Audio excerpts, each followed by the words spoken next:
actually going to be about Studio Series 86 Hot Rod, because this figure is incredibly well made for a deluxe figure that's at a Voyager price point. But the engineering for this guy is so worth the price. Not to mention all the gimmicks and accessories and the opening hands. You all know how I feel about that. But there's another character in Studio Series 86 that could really use my attention. A character who doesn't nearly get as much love as he should. Only been in one live action movie and hasn't made an appearance in Cyberverse as far as I know. That character is Jazz. So right off the bat, it's pretty obvious that I got the Toy Hacks Repro Label set for this guy. I don't really buy many sets. I think I've only bought like 3, but it almost felt necessary for Jazz. Not that he was bad on his own, but it just makes him look that much better. They're more prevalent in vehicle mode, but I just wanted to make sure that you all knew. The most that you can really see for robot mode is these arches down here, which look phenomenal. As for the plastic itself, it's a really well done Jazz figure. Looks incredible all the way around. A little bit of a backpack back here, but it's nothing compared to some others. Some people may prefer if he had door wings, but he didn't in the G1 cartoon, like I've mentioned before, so this is perfectly fine for me. There's so many other characters with door wings, that it just helps him stand out a little more. And his articulation is great too. Nice ball-jointed head, a great waist rotation, and some incredible ankle pivot.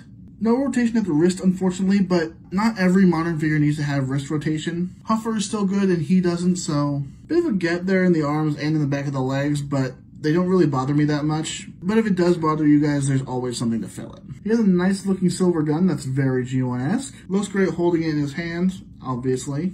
Just, I don't know though, maybe I'm a little spoiled from animated Jazz having nunchucks that I kind of wish this guy had something different. Maybe I would have wished for him to have the grappling hook. I don't know, he really only used that once. Plus I actually prefer the energy one from Fall of Cybertron, but we're not going to get too far into it.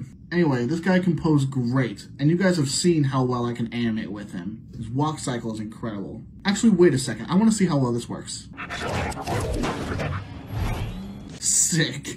Anyway, Jazz in robot mode is just a joy. So why don't we head over to his vehicle mode so we can show that off too. Autobots, start your engines! Ready, Prime. Let's roll.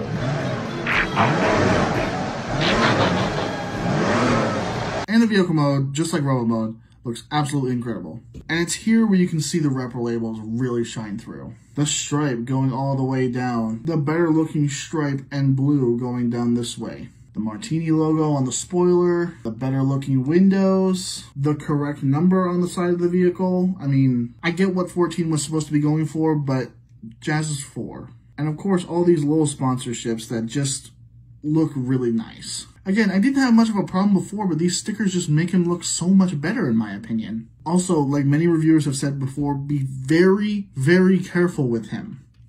Because all of this up here is made with clear plastic, and there were so many posts online that just out of the box, it broke, and it just scared the living daylights out of me.